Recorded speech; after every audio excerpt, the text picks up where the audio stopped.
way brands are really developed now is not within the walls of a corporation.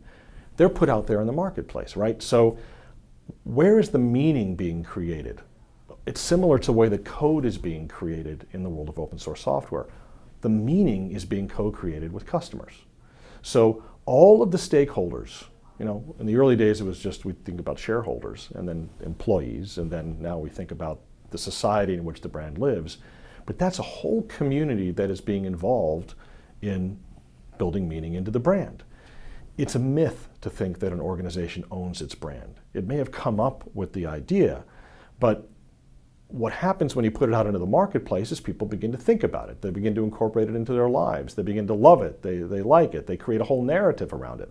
So that narrow narrative that you may have thought was worthwhile putting out into the marketplace is now being picked up, appropriated, sometimes misappropriated, but it's out there and living. And our choice as marketers is to say, we want to be part of that community and embrace it, or we're just going to ignore it and let it go. But where is all the believability? The believability is within the community, not within the corporation. So it's really incumbent upon us as marketers to become part of the community that's building meaning in our brands. That's what's happening in the world of open source. In fact, you have companies like IBM who pay their employees to contribute to open source projects.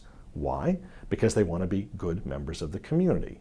And they know that what is being developed in these communities is far better and far more secure and far more functional than anything that they could develop in-house.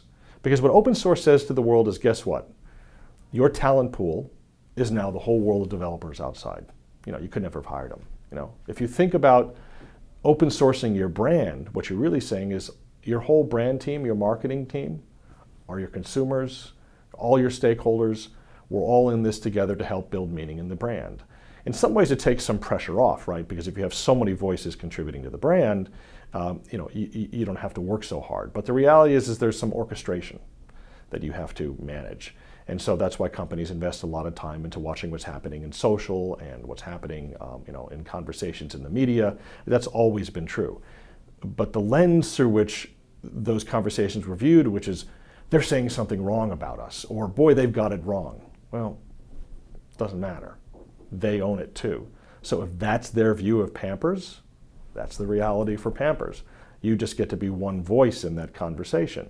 And you want to be an authentic voice, you want to be a real voice, but you don't want to come in as the voice that knows more, that's the authority than anyone else, because ultimately these communities will understand your brand in far more dimensions than you have ever been able to develop through your own research methods. So my message is open source the meaning of your brand. The community will come back with something much stronger and more viable, and will ultimately inform how you develop future products, how you develop that current project or product going forward. And in the end, we all have to see ourselves as members of a larger community that's building meaning.